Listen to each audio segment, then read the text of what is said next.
Hi guys, అలాగే చిట్టి pickles లాంటి ఆన్లైన్ బిజినెస్ చేస్తున్నారా? అట్లయితే జాగ్రత్త.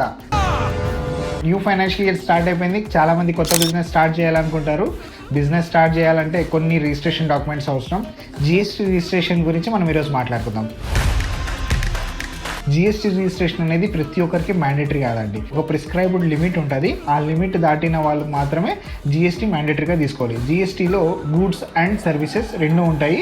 ఇన్ కేస్ మీరు గూడ్స్లో డీల్ చేస్తుంటే ఈ స్టేట్లో ఉన్నారనుకోండి, మీరు 40 lakhs కన్నా ఎక్కువ బిజినెస్ చేస్తుంటే ఖచ్చితంగా రిజిస్ట్రేషన్ తీసుకోవాలి. ఇన్ కేస్ మీరు ఈ స్టేట్స్లో ఉంటే 20 lakhs టర్న్ ఓవర్ దాటితే ఖచ్చితంగా రిజిస్ట్రేషన్ తీసుకోవాలి.